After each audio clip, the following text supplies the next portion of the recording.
Olá, bem-vindo a você que clicou nesse vídeo, bem-vindo ao nosso canal Central Filosófica.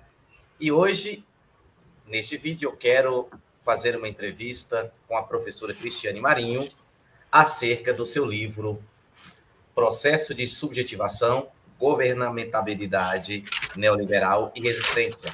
Uma leitura a partir de Michel Foucault e Judith Butler.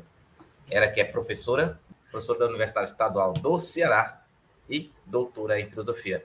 Professora Cristiane, muito obrigado pelo aceito do convite. Seja bem-vindo ao nosso canal Central Filosófica. Boa noite, João. Primeiro, agradecer o convite, parabenizar pelo belo trabalho que você tem desenvolvido, com o objetivo de compartilhar os conhecimentos filosóficos, né, por aí, por todo o Brasil. Eu sou professora de filosofia da Universidade Estadual do Ceará. Minha graduação é em filosofia, especialização em economia política, mestrado em filosofia pela UFPB, UFMG. Meu primeiro doutorado é em educação, na área de filosofia da educação, na UFC. E tenho um segundo doutorado em filosofia na UFG, de onde é que vem essa tese, né? Essa segunda tese. E tenho pós-doutorado em filosofia da educação pela Unicamp. Esse é o meu terceiro livro. O primeiro livro trata... É uma pegada mais marxista, onde eu trato sobre o capitalismo e o pensamento pós-moderno e faço uma reflexão sobre esse conflito no âmbito da educação.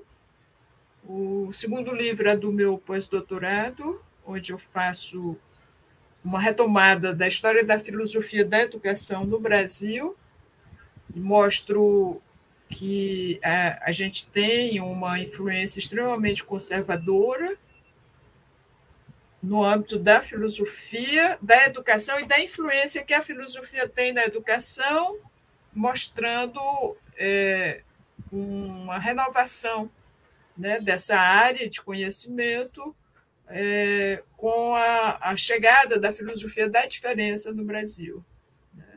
E, por fim, esse livro, que a gente vai falar um pouco hoje aqui, é o terceiro livro solo, né? Tem outros, mas em parceria, são ontologias, organização de livro, essas coisas. Muito obrigado, professora. E para você que está nos acompanhando, você já pode perceber que aqui eu trouxe uma convidada de peso, né, para falar aqui de Michel Foucault e Judith Butler. E, numa outra ocasião, espero poder conversar com ela sobre outras de suas produções aí. Professora, vamos lá. Bom, sobre o livro, né, como surgiu, fruto da sua tese, né, publicar o livro, enfim, e como é que o seu livro está organizado? Fala para a gente de forma breve. Esse livro, como eu já falei, João, é fruto do meu segundo doutorado aí na UFG, né, tendo a preciosa e luxuosa orientação da professora Adriana Delbó, né, e ele surge como uma confluência de uma pesquisa que eu já desenvolvo há muitos anos sobre Foucault. Eu estudo Foucault desde 1983, 84, por aí. E com a chegada do pensamento da Butler no Brasil,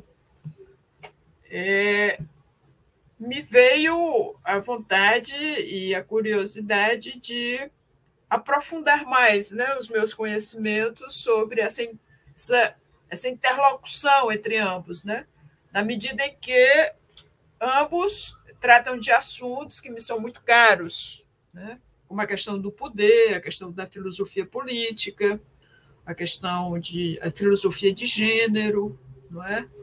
E também porque acho muito relevante, né, essa complementaridade que, a meu ver, eu acho que existe entre o pensamento da Butler e do Foucault. Né? E aí, então, acabou resultando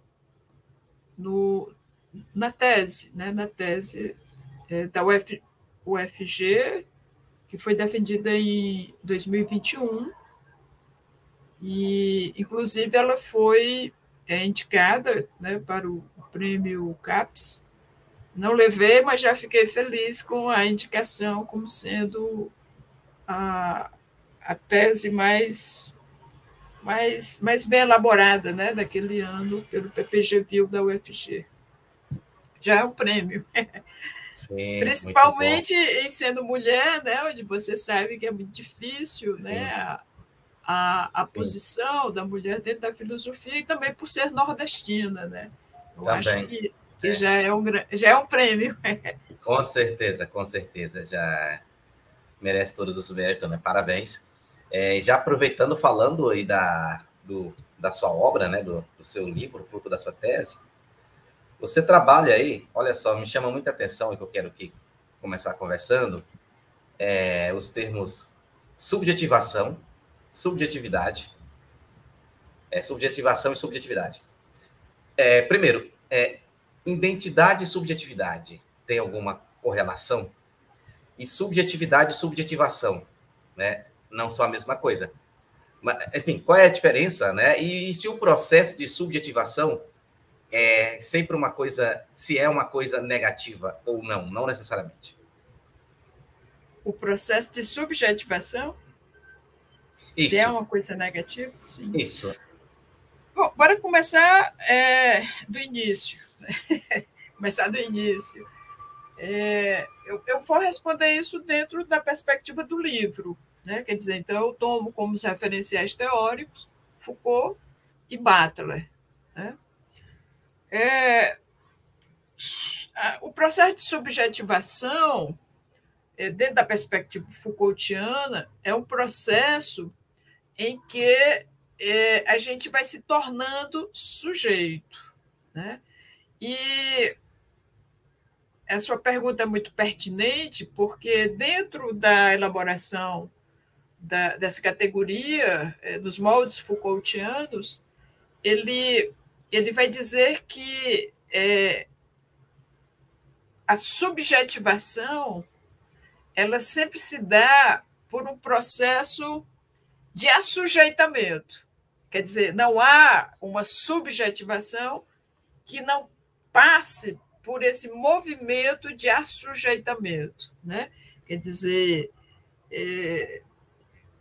você está sempre predisposto a uma subjetividade, a um processo de subjetivação no qual você vai se assujeitar. Né?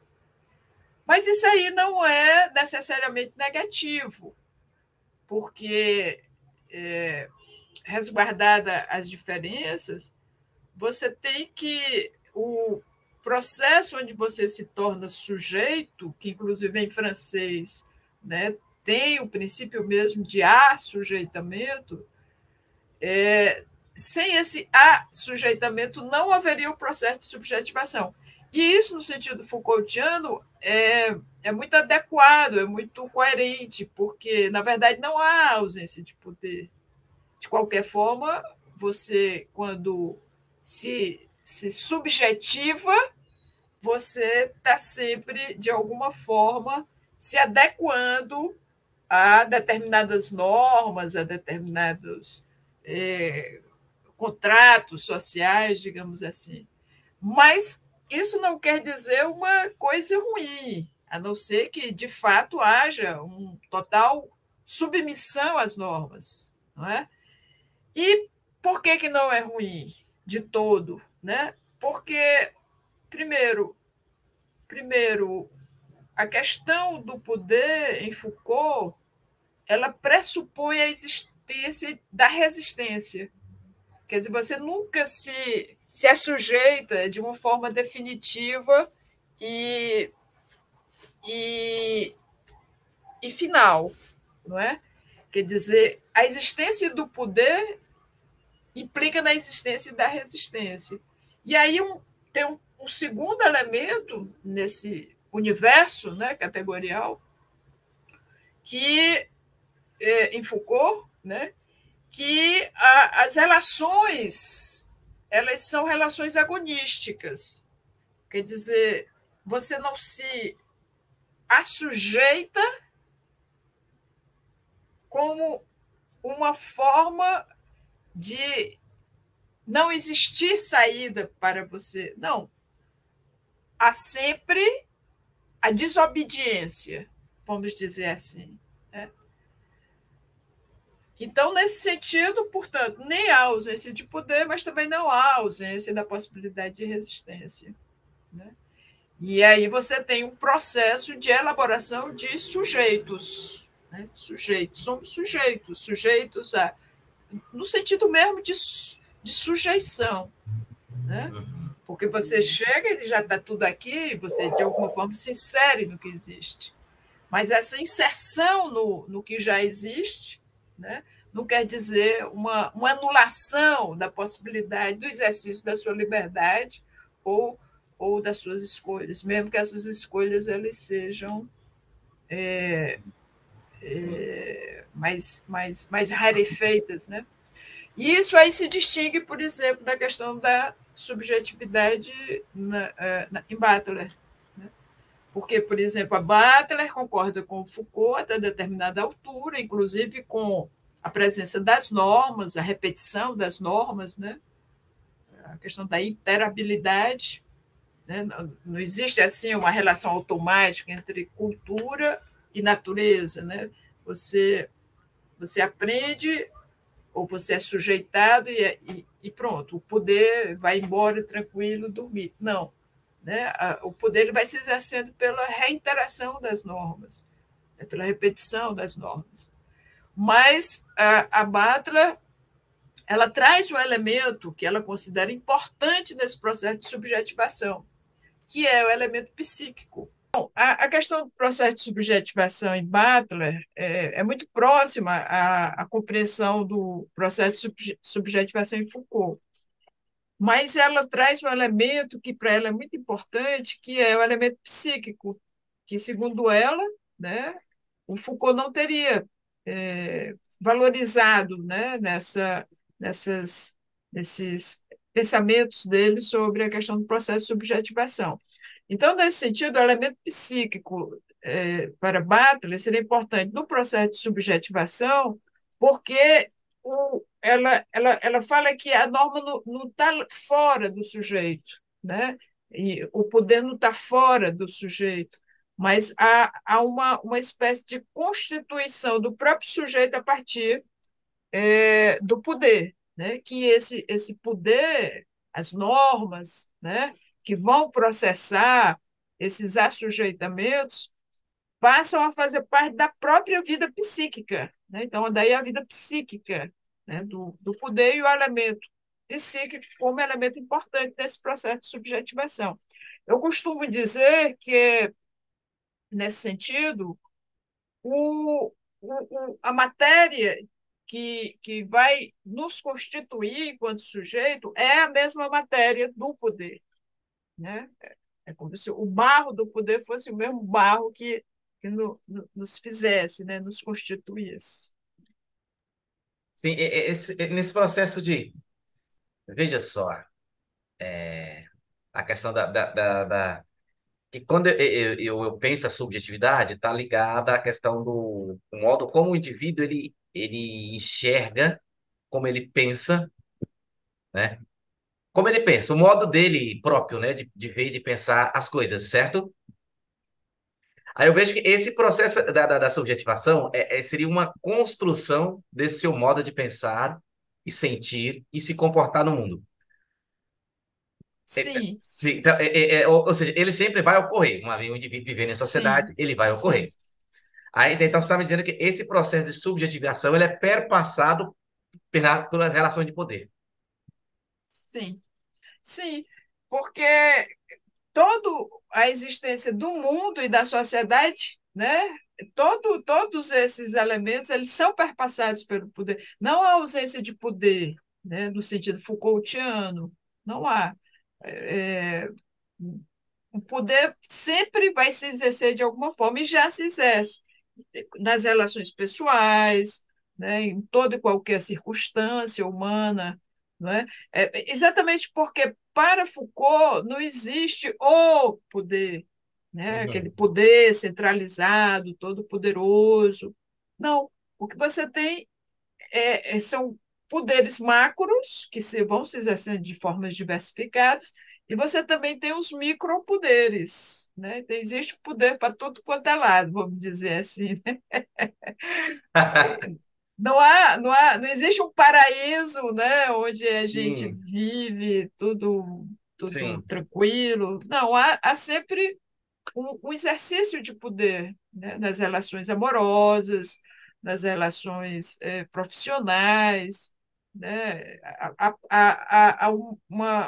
Uma batalha, vamos dizer assim, de micropoderes, mas também há uma batalha de macropoder para o micropoder, do micropoder para o macropoder, Sim, né? sim, sim. As relações elas são permeadas por poder, por poder. É interessante no Foucault que. Tanto é, João, só te interrompendo, Sim, que pode em falar. Foucault você não encontra uma teoria do poder, você encontra uma analítica do poder, né? Onde ele vai Era isso que eu ia te mostrar, perguntar. Eu ia te colocar essa questão, a diferença. Que ele fala, ele não constrói a teoria do poder, mas uma analítica do poder. sim, Essa sim. analítica seria uma descrição apenas.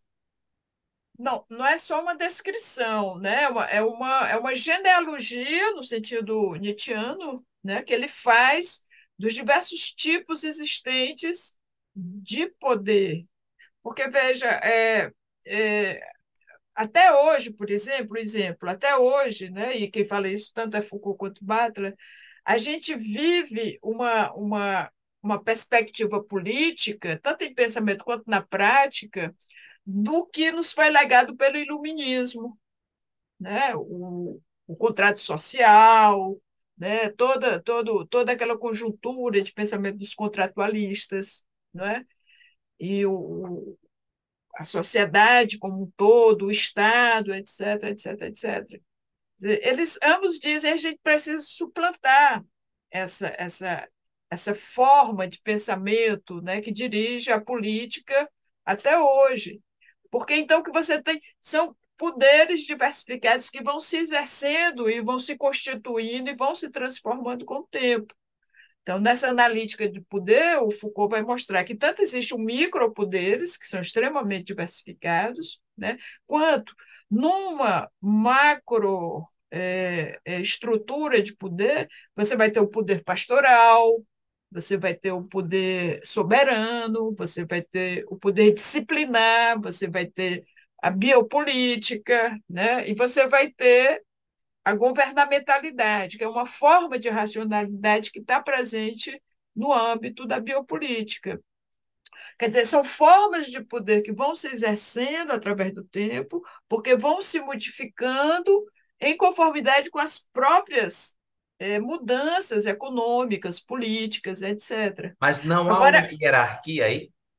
não há, é isso que eu ia falar, não há nenhuma hierarquia e nenhuma exclusão.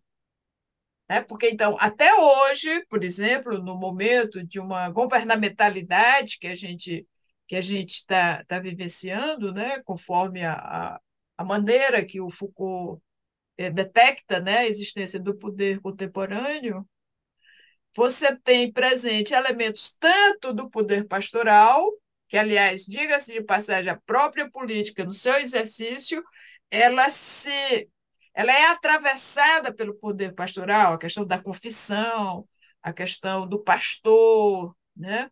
E você tem presente tanto o poder pastoral quanto o poder soberano, né? Que o poder soberano remete à época das monarquias, à época dos reis, né? Onde o rei, por exemplo, podia mandar matar, né? Hoje não. Na biopolítica, por exemplo, o sistema deixa você morrer. Ele não te mata, ele deixa você morrer, né? Então, o poder soberano também continua presente, né? Por exemplo, a Butler, ela dá um exemplo, inclusive ela reivindica que nós tenhamos mais cuidado, mais atenção com a emergência contemporânea do poder soberano, né? Ela, por exemplo, dá como uma ilustração na época da, do ataque da Torre Gêmeas, né, 2001, depois que os árabes foram presos lá em Guantánamo, em Cuba, as atrocidades que não se as atrocidades que foram feitas, né, lá na prisão de Guantánamo. E a forma como os militares se comportaram foi exatamente uma forma de exercício soberano. Não quero saber de lei, não quero saber de direitos humanos, não quero, não, eu vou matar, eu vou humilhar, como eles humilharam, né? Todos aquelas pessoas que foram presas, acusadas da participação lá do ataque à Torre Gêmeas, né? Então você tem hoje a persistência, você tem a persistência de todos esses poderes conjuntamente, né? Agora, vai depender de uma série de elementos da própria realidade contemporânea, do presente, né? Que um vai se sobrepor ao outro, né? Mas assim, não há assim, um que vai rendendo o outro e vai substituindo. Não. É tudo junto e ao mesmo tempo. Agora, claro, vai ter sempre algum que, em função das próprias condições sociais, vai acabar prevalecendo. A questão da biopolítica, né, e a governamentalidade, por exemplo, hoje está muito presente. Você não tem hoje uma preocupação com o território, né, como o Foucault vai dizer lá no Nascimento da Biopolítica. Você vai ter uma preocupação em termos de exercício de poder sobre os indivíduos, e daí a questão dos processos de subjetivação, né? Hoje há um exercício do poder biopolítico, nas palavras de Foucault, né, onde você tem esse exercício de poder, que eu não mando mais matar, eu deixo morrer, e e exercita esse poder muito pela subjetivação. Então, hoje, por exemplo, dentro da governamentalidade neoliberal, você tem um processo de subjetivação para o empreendedorismo. Você vai ser um vencedor, tudo que você faz deve ser pensado em termos de você se tornar um vencedor, né, dentro do sistema capitalista. A sua vida deve ser um empresariamento, você não pode ter dúvidas com relação a determinados interesses, porque todos os seus interesses devem contribuir com esse empresariamento, né?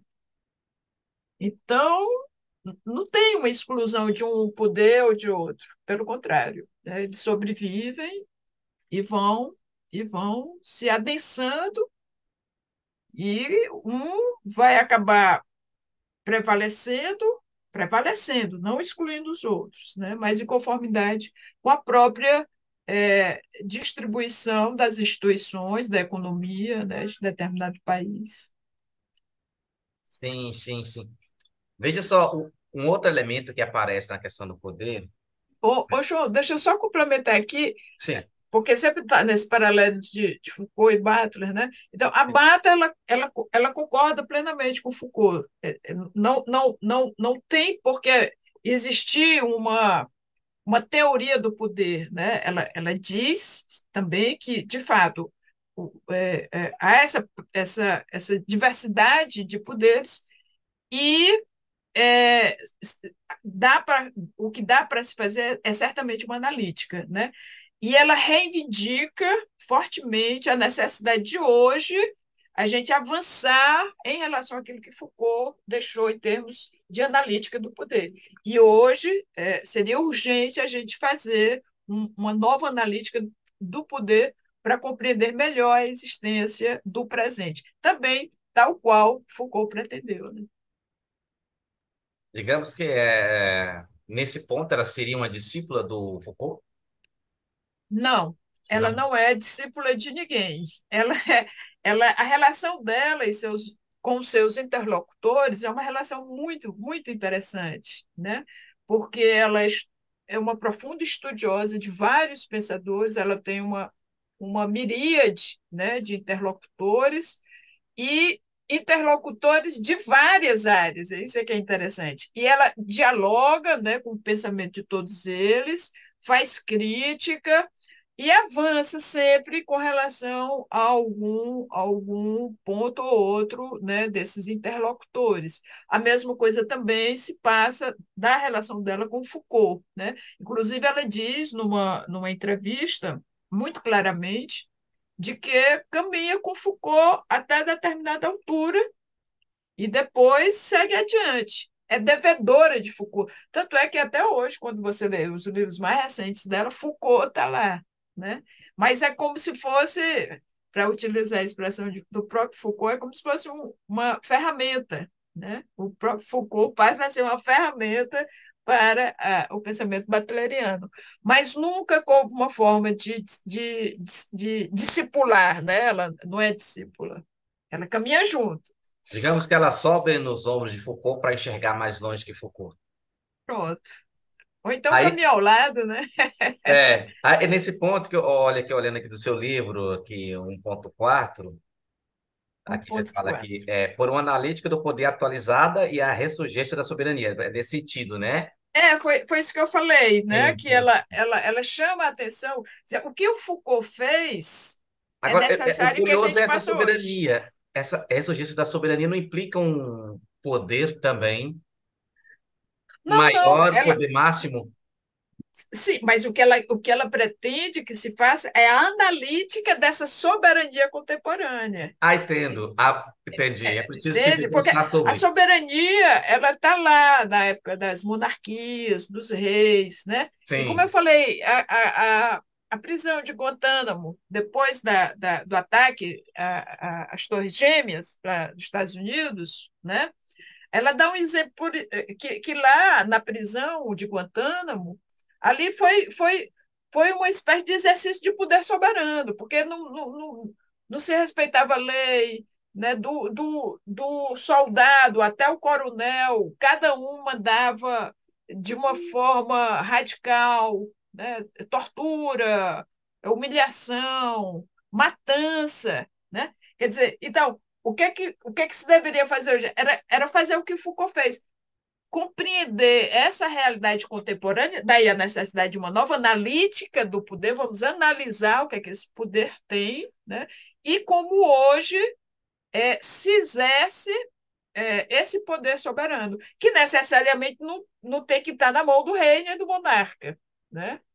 Apesar de ainda você ter alguns reis e alguns monarcas em alguns países, mas o soberano aí é naquele sentido de que eu tenho poder sobre sua vida e sobre sua morte, né? Então, hoje, por exemplo, você não tem, né, como predominância o poder soberano. Você tem um poder biopolítico, né, que se exerce através da governamentalidade, que tem a ver com a condução de condutas, com os processos de subjetivação. Hoje o poder ele vai, né, tranquilo, enganando, né, fazendo a sua cabeça. Ele precisa ser algo apalatável, né? O Foucault até menciona isso, Isso, né? isso, porque para Foucault você não tem o exercício do poder como repressão. Não, É uma das teses que ele questiona, né? Dentre outras. O poder ele não é algo que existe como um bloco, né? Ele não é repressor, ele é, é, ele não, ele não é excludente. Hoje, por exemplo, a gente tem a possibilidade de inclusão exatamente para excluir. Seria uma espécie de exclusão silenciosa, né? Entende? Fazer uma analítica contemporânea da soberania, quer dizer, em que pontos essa soberania hoje ela se exerce, de que forma e aonde, né? Uhum. Sim, sim, sim.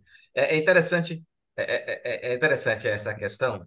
Bom, antes de eu passar para um outro ponto aqui, que é sobre a educação neoliberais, né? Mas antes disso, entra nessa questão da resistência, né? Para Foucault, ela é importante para que haja poder, né? Sem resistência não há poder. Eu fico pensando, é como se a resistência fosse uma condição de legitimar o poder, né? Não, Se não há condição de resistência, ali não há poder. Por exemplo, numa situação de escravidão, não há isso, poder. Então, seria o quê? isso. Entende? Seria, não seria poder, seria dominação. Para Foucault, onde há poder, há possibilidade de resistência.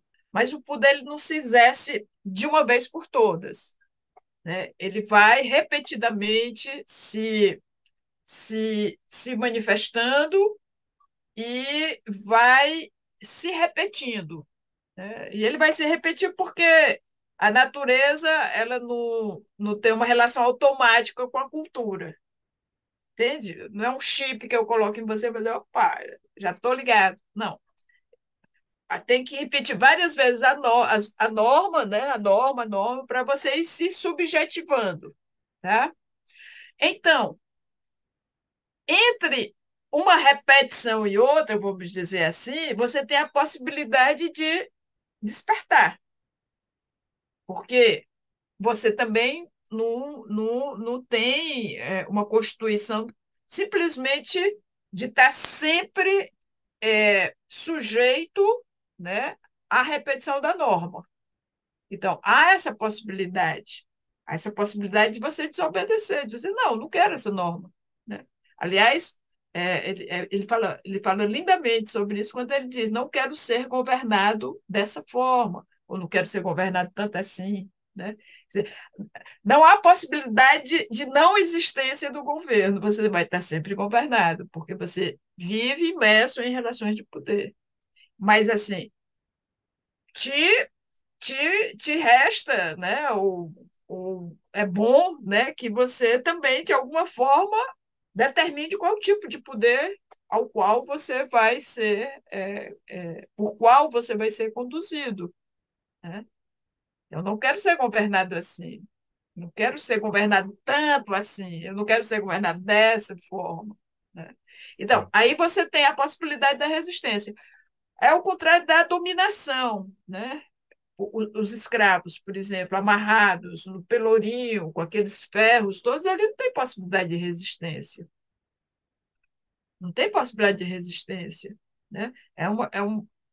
Uma ação terrorista, né? Não tem possibilidade de resistência. Né? Uma situação onde você fique absolutamente entregue, né, a quem exerce o poder, você não tem possibilidade de resistência. Então, aí não é poder, é dominação. Beleza. Falando do livro, para fechar, quando não, como e onde, né, encontrar as pessoas que tiverem interesse de adquirir o livro? É um livro que foi produzido pela editora Intermeios, né? Então, pode pedir diretamente à editora Intermeios, mas também tem em várias livrarias, né? Que ela faz distribuição nacional, mas não encontrando, ela envia, né? Para a pessoa. E quem não tiver dinheiro pode, quem tiver liso, dentro desse quadro neoliberal de carência, né? A gente está lá no repositório da UFG. Aliás, todos os meus trabalhos estão nos repositórios das respectivas instituições, né?